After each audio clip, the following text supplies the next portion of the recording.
ഫെബ്രുവരി മാസത്തെ പാർട്ട് 2 ആണ് കേട്ടോ കറണ്ട് അഫേഴ്സിൻ്റെ. ഫെബ്രുവരി പാർട്ട് 2 ആണേ. ഇവിടെ പറഞ്ഞേക്കുന്നത് KSRTCയുടെ ഗുഡ് വിൽ അംബാസഡറായി നടൻ മോഹൻലാൽ നിയമിതനായി. PSC ബുള്ളറ്റിനാണ് കേട്ടോ. KSRTCയുടെ ഗുഡ് വിൽ അംബാസഡറായി നടൻ മോഹൻലാൽ നിയമിതനായിട്ടോ. അപ്പോൾ KSRTCയുടെ ഗുഡ് വിൽ അംബാസഡർ ആരാണ്? നടൻ മോഹൻലാൽ. ഇനി രാകേഷ് അഗർവാൾ ദേശീയ അന്വേഷണ ഏജൻസിയുടെ NIA പുതിയ മേധാവിയായി നിയമിതനായത് ആരാണ്? രാകേഷ് അഗർവാൾ. ഇനി Dina Powell McCormick Meta president and vice ചെയർമാനായി നിയമിതനായി. ആരാണ്? മെറ്റ പ്രസിഡന്റ് ആൻഡ് വൈസ് ചെയർമാനായി നിയമിതനായത് ആരാണ്? ദിന പവൽ മെക്കാർമിക്. ആ പിക്ചറിൽ കണ്ട ഫോട്ടോ എടുത്തിട്ടുണ്ട്. അപ്പോൾ ദിന പവൽ മെക്കാർമിക് ആണ് എന്ത്? മെറ്റ പ്രസിഡന്റ് ആൻഡ് വൈസ് ചെയർമാനായി നിയമിതനായത്. ഇനി unique identification authority of India അവതരിപ്പിച്ച ആധാറിൻ്റെ ഭാഗ്യചിഹ്നമാണ് ഉദയ് അല്ലേ. തൃശ്ശൂർ ജില്ലക്കാരനായ അരുൺ ഗോഗലാണ് ഈ ഭാഗ്യചിഹ്നം രൂപകൽപ്പന ചെയ്തത്. പിന്നെ പറഞ്ഞേക്കുന്നത് മലയാള ചലച്ചിത്ര രംഗത്തെ ആയുഷ്കാല സംഭാവനക്കുള്ള 2024 JC ഡയൽ പുരസ്കാരം നടി ശാരദയ്ക്ക് കിട്ടി. 5 ലക്ഷം രൂപയും പ്രശസ്തി പത്രവും ശില്പവുമാണ് പുരസ്കാരം കേട്ടോ. JC ഡയൽ പുരസ്കാരം 5 ലക്ഷം രൂപയും പ്രശസ്തി പത്രവും ശില്പവും. ഇനി 2025 എഴുത്തച്ഛൻ പുരസ്കാരം കിട്ടിയത് ആർക്കാണ്? KG ശങ്കരപ്പിള്ളക്ക്. സംസ്ഥാന സർക്കാരിൻ്റെ പരമോന്നത സാഹിത്യ ബഹുമതിയാണ് എഴുത്തച്ഛൻ പുരസ്കാരം അല്ലേ. അങ്ങനെ ചോദിച്ചിട്ടുണ്ടെങ്കിൽ അത് എഴുത്തച്ഛൻ പുരസ്കാരം കേട്ടോ. സംസ്ഥാന സർക്കാരിൻ്റെ പരമോന്നത സാഹിത്യ ബഹുമതി. ഇനി S ഗുപ്തൻ നായർ പുരസ്കാരം ഭാഷാശാസ്ത്രജ്ഞൻ ഡോക്ടർ VR പ്രബോധചന്ദ്രൻ നായർ കേട്ടോ. S ഗുപ്തൻ നായർ പുരസ്കാരം ആർക്കാണ്? ചന്ദ്രൻ നായർക്ക്. ഗുപ്തൻ നായർ പുരസ്കാരം പ്രബോധചന്ദ്രൻ നായർക്ക്. സംസ്ഥാന ബാലശാസ്ത്ര സാഹിത്യ പുരസ്കാരം പ്രദീപ് ഓർക്കട്ടേരിയുടെ പുല്ലരി മധുരം എന്ന കൃതിക്കാണ് കേട്ടോ. സംസ്ഥാന ബാലശാസ്ത്ര സാഹിത്യ പുരസ്കാരം പ്രദീപ് ഓർക്കാട്ടേരിയുടെ പുല്ലരി മധുരം എന്നൊക്കെ കേൾക്കുമ്പോൾ തന്നെ ഒരു ബാലന്മാരായിട്ട് കണക്ട് ചെയ്യാം. അപ്പോൾ പ്രദീപ് ഓർക്കാട്ടേരിയുടെ പുല്ലരി മധുരം എന്ന കൃതിക്ക്. ഇനി 2025 ഓടക്കുഴൽ പുരസ്കാരം ആർക്കാണ്? EP രാജഗോപാലിൻ്റെ ഉൾക്കഥ എന്ന സാഹിത്യ വിമർശന ഗ്രന്ഥോട്ട. അപ്പോൾ ഉൾക്കഥ എന്താണ്? സാഹിത്യ വിമർശന ഗ്രന്ഥമാണ് ഉൾക്കഥ. ഇനി സംഗീതജ്ഞൻ ആലപ്പി രംഗനാഥൻ്റെ സ്മരണയ്ക്കുള്ള സോമി സംഗീത പുരസ്കാരം നടനും സംവിധായകനുമായ ബാലചന്ദ്ര മേനോന് കിട്ടിയേട്ടാ. സംഗീതജ്ഞൻ ആലപ്പി രംഗനാഥൻ്റെ സ്മരണയ്ക്കുള്ള സ്വാമി സംഗീത പുരസ്കാരം നടനും സംവിധായകനുമായ ബാലചന്ദ്ര മേനോന്. ഇനി 2025 ഇന്ദിരാഗാന്ധി സമാധാന പുരസ്കാരം മൊസാംബിക് മനുഷ്യാവകാശ പ്രവർത്തക ഗ്രാസ മാഷലിന് കിട്ടിയേട്ടാ. എന്താണ്? 2025 ഇന്ദിരാഗാന്ധി സമാധാന പുരസ്കാരം മൊസാംബിക് മനുഷ്യാവകാശ പ്രവർത്തക ഗ്രാസ മാഷൽ. ഇനി സിനിമാ രംഗത്തെ സമഗ്ര സംഭാവനക്കുള്ള പ്രേം നസീർ ഫൗണ്ടേഷൻ്റെ പ്രേം നസീർ പുരസ്കാരം സംവിധായകൻ പ്രിയദർശന് കിട്ടി. പ്രേം നസീർ പുരസ്കാരം ആർക്കാണ്? സംവിധായകൻ പ്രിയദർശന്. ഇനി 2026 മഹാകവി പന്തളം കേരളവർമ്മ കവിതാ പുരസ്കാരം OV ഉഷയുടെ പ്രിയ കവിതകൾ എന്ന കാവ്യ സമാഹാരത്തിനാണ് കേട്ടോ. അപ്പോൾ 2026 മഹാകവി പന്തളം കേരളവർമ്മ കവിതാ പുരസ്കാരം OV ഉഷയുടെ പ്രിയ കവിതകൾ എന്ന കാവ്യ സമാഹാരത്തിന് കിട്ടിയേക്കുന്നത് കേട്ടോ.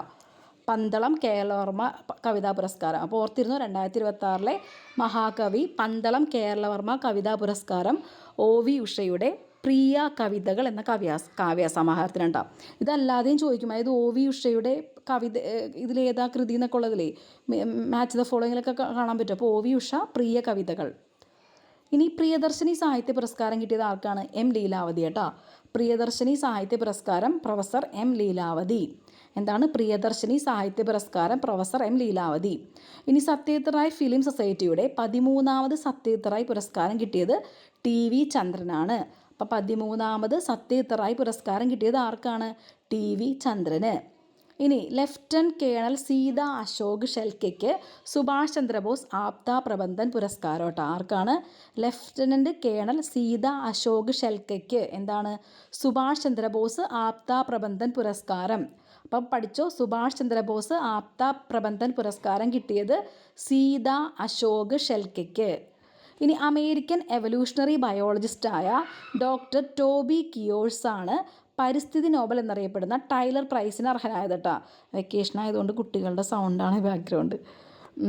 അപ്പം എന്താണ്? പരിസ്ഥിതി നോബൽ എന്നറിയപ്പെടുന്ന ടൈലർ പ്രൈസിന് അർഹനായത് ഡോക്ടർ ടോബി കിയേഴ്സ് ആണ് കേട്ടോ. Doctor Toby Kiers. ഇനി 2026 ജനുവരിയിൽ സർക്കാർ സ്കൂളുകൾ പത്രവായന നിർബന്ധമാക്കിയതാണ് രാജസ്ഥാൻ. വാണിജ്യ അടിസ്ഥാനത്തിൽ ബയോബിറ്റുമിൻ ഉൽപ്പാദിപ്പിക്കുന്ന ആദ്യ രാജ്യം ഏതാണ്? ഇന്ത്യ. വാണിജ്യ അടിസ്ഥാനത്തിൽ ബയോബിറ്റുമിൻ ഉൽപ്പാദിപ്പിക്കുന്ന ആദ്യ രാജ്യമാണ് ഇന്ത്യ. പ്രാരംഭഘട്ട ക്യാൻസർ പരിശോധനയ്ക്കായി ആശാ വാൻ മൊബൈൽ യൂണിറ്റ് സംവിധാനം സജ്ജമാക്കിയത് എവിടെയാണ്? ഗുജറാത്തിലാണ് ട്ടോ. എന്താണ്? പ്രാരംഭഘട്ട ക്യാൻസർ പരിശോധനയ്ക്കായി ആശാ വാൻ മൊബൈൽ യൂണിറ്റ് സംവിധാനം സജ്ജമാക്കിയത് ഗുജറാത്ത്. കോവളമാണ് കേരള സർക്കാർ സംഘടിപ്പിച്ച AA ഉച്ചകോടിയുടെ വേദി. കേരള സർക്കാർ സംഘടിപ്പിച്ച AA ഉച്ചകോടിയുടെ വേദി കോവളമാണ്. ലോസ് ആഞ്ചലസിലെ ഓസ്കാർ അക്കാദമി മ്യൂസിയത്തിൽ 2026 ഫെബ്രുവരി 12 പ്രദർശിപ്പിക്കുന്ന മലയാള സിനിമയാണെന്ത്? ഭ്രമയുഗം. അപ്പോൾ ചിലപ്പോൾ തിരിച്ചിങ്ങനെ ചോദിക്കുക, ഓസ്കാർ അക്കാദമിയിൽ പ്രദർശിപ്പിച്ച ചിത്രം ഏതാണെന്നൊക്കെ. ഭ്രമയുഗം അല്ലെങ്കിൽ ഭ്രമയുഗം എവിടെയാണ് പ്രദർശിപ്പിച്ചതെന്നൊക്കെ ചോദിച്ചാൽ ലോസ് ആഞ്ചലസിലെ ഓസ്കാർ അക്കാദമിയിലാണേ. ഇനി പട്ടികജാതി പട്ടികവർഗ ഉന്നതികളിലെ വായനാശീലം പ്രോത്സാഹിപ്പിക്കുക എന്ന ലക്ഷ്യത്തോടെ തദ്ദേശീയ സ്വയം ഭരണ വകുപ്പ് നടപ്പാക്കുന്ന പദ്ധതിയാണ് അക്ഷരോന്നതി. പട്ടികജാതി പട്ടികവർഗ ഉന്നതികളിലെ വായനാശീലം പ്രോത്സാഹിപ്പിക്കുക. സംസ്ഥാനത്തെ ആദ്യ വർക്ക് നിയർ ഹോം കേന്ദ്രം കൊട്ടാരക്കരയിൽ സ്ഥാപിതമായി. എന്താണ്? സംസ്ഥാനത്തെ ആദ്യ വർക്ക് നിയർ ഹോം കൊട്ടാരക്കരയിൽ. കോമൺവെൽത്ത് രാജ്യങ്ങളിലെ സ്പീക്കർമാരുടെ 3 ദിവസത്തെ ഉച്ചകോടി ന്യൂഡൽഹിയിൽ നടന്നു. കോമൺവെൽത്ത് രാജ്യങ്ങളിലെ സ്പീക്കർമാരുടെ 3 ദിവസത്തെ ഉച്ചകോടി എവിടെയാണ് നടന്നത്? ന്യൂഡൽഹിയിൽ. രാജ്യത്തെ വനിതാ ശിശു വികസന പ്രവർത്തനങ്ങളുടെ ഏകോപനം, സുതാര്യത, പങ്കാളിത്തം എന്നിവ ഉറപ്പുവരുത്തുന്നതിനായി കേന്ദ്ര സർക്കാർ ആരംഭിച്ച ഡിജിറ്റൽ പോർട്ടലാണ് എന്ത്? പൻകുടി. എന്താണ്? പൻകുടി. എന്താണെന്ന്? രാജ്യത്തെ വനിതാ ശിശു വികസന പ്രവർത്തനങ്ങളുടെ ഏകോപനം, സുതാര്യത, പങ്കാളിത്തം എന്നിവ ഉറപ്പുവരുത്തുന്നതിനായി കേന്ദ്ര സർക്കാർ ആരംഭിച്ച ഡിജിറ്റൽ പോർട്ടലാണ് പൻകുടി. 2026 ജനുവരിയിൽ ഇന്ത്യൻ പാസ്പോർട്ട് ഉടമകൾക്ക് വിസാരഹിത യാത്രാ സൗകര്യം പ്രഖ്യാപിച്ചത് ആരാണ്? ജർമ്മനിയാണ് വിസാരഹിത യാത്രാ സൗകര്യം പ്രഖ്യാപിച്ചത്. ഇനി ആന്ധ്രാപ്രദേശിലാണ് ഇന്ത്യയിലെ ആദ്യത്തെ ഗ്രീൻ അമോണിയ പ്രൊജക്റ്റ് ആരംഭിക്കുന്നത്. അപ്പോൾ ഗ്രീൻ അമോണിയ പ്രൊജക്റ്റ് ആരംഭിക്കുന്നത് എവിടെയാണ്? ആന്ധ്രാപ്രദേശ്. ഒറ്റയ്ക്ക് താമസിക്കുന്നവർ ജീവനോടെ ഉണ്ടെന്ന് കണ്ടെത്താൻ ആർ യു ഡെഡ് എന്ന പേരിൽ ആപ്പ് പുറത്തിറക്കിയ രാജ്യം ആരാണ്? ചൈന ട്ടോ. അപ്പോൾ ഒറ്റയ്ക്ക് താമസിക്കുന്നവർ ജീവനോടെ ഉണ്ടെന്ന് കണ്ടെത്താൻ ആർ യു ഡെഡ് എന്ന പേരിൽ ആപ്പ് പുറത്തിറക്കിയത് ചൈന. ഇനി കേരളത്തിലെ ആദ്യത്തെ ചിത്രശലഭ സങ്കേതമാണ് എന്ത്? ആറളം. പിന്നെ ഇവിടെ പറഞ്ഞാക്കുന്നത് മനുഷ്യനെയും വഹിച്ചുകൊണ്ടുള്ള അമേരിക്കയുടെ പുതിയ ചാന്ദ്ര ദൗത്യമായ ആർടെമിസ് 2 ഫെബ്രുവരിയിൽ വിക്ഷേപിക്കുന്നു കേട്ടോ. അപ്പോൾ മനുഷ്യനെയും വഹിച്ചുകൊണ്ടുള്ള അമേരിക്കയുടെ പുതിയ ചാന്ദ്ര ദൗത്യമാണിത് ആർടെമിസ് 2. ഇനി ലോക സാമ്പത്തിക ഫോറത്തിൻ്റെ 56ാം പതിപ്പ്. അത് ഓർക്കണേ, 2026 56. അപ്പോൾ 6 ഓർക്കാൻ എളുപ്പമുണ്ടല്ലോ. അത് സ്വിറ്റ്സർലാൻഡിലെ ദാവോസിലാണ് നടന്നത്. കാരണം സ്വിറ്റ്സർലാൻഡിലെ ദാവോസ് എന്നൊക്കെ എല്ലാവർക്കും അറിയാൻ പറ്റും. ഈ 56ാം പതിപ്പ് എന്നുള്ളതാണ് അറിയാൻ പറ്റാത്തത്. അപ്പോൾ മഹാരാഷ്ട്ര ഉപമുഖ്യമന്ത്രി അജിത് പവാർ ബാരാമതി വിമാനാപകടത്തിൽ മരണപ്പെട്ടു. പിന്നെ വിഖ്യാത ഹംഗേറിയൻ ചലച്ചിത്ര സംവിധായകൻ ബേല താർ ആരായിരുന്നു? ഹംഗേറിയൻ ചലച്ചിത്ര സംവിധായകൻ കേട്ടോ. ബേല താർ ഹംഗേറിയൻ ചലച്ചിത്ര സംവിധായകൻ. ഇനി അമേരിക്കൻ പൗരാവകാശ പോരാളി ക്ലോഡറ്റ് കോൾവിൻ അന്തരിച്ചു കേട്ടോ. അമേരിക്കൻ പൗരാവകാശ പോരാളി ആരാണ്? ക്ലോഡറ്റ് കോൾവിൻ അന്തരിച്ചു. ഇനി കേരള ഹൈക്കോടതി മുൻ ജഡ്ജിയും സംസ്ഥാന മനുഷ്യാവകാശ കമ്മീഷൻ മുൻ അംഗവുമായ ജസ്റ്റിസ് A ലക്ഷ്മിക്കുട്ടി അന്തരിച്ചു കേട്ടോ.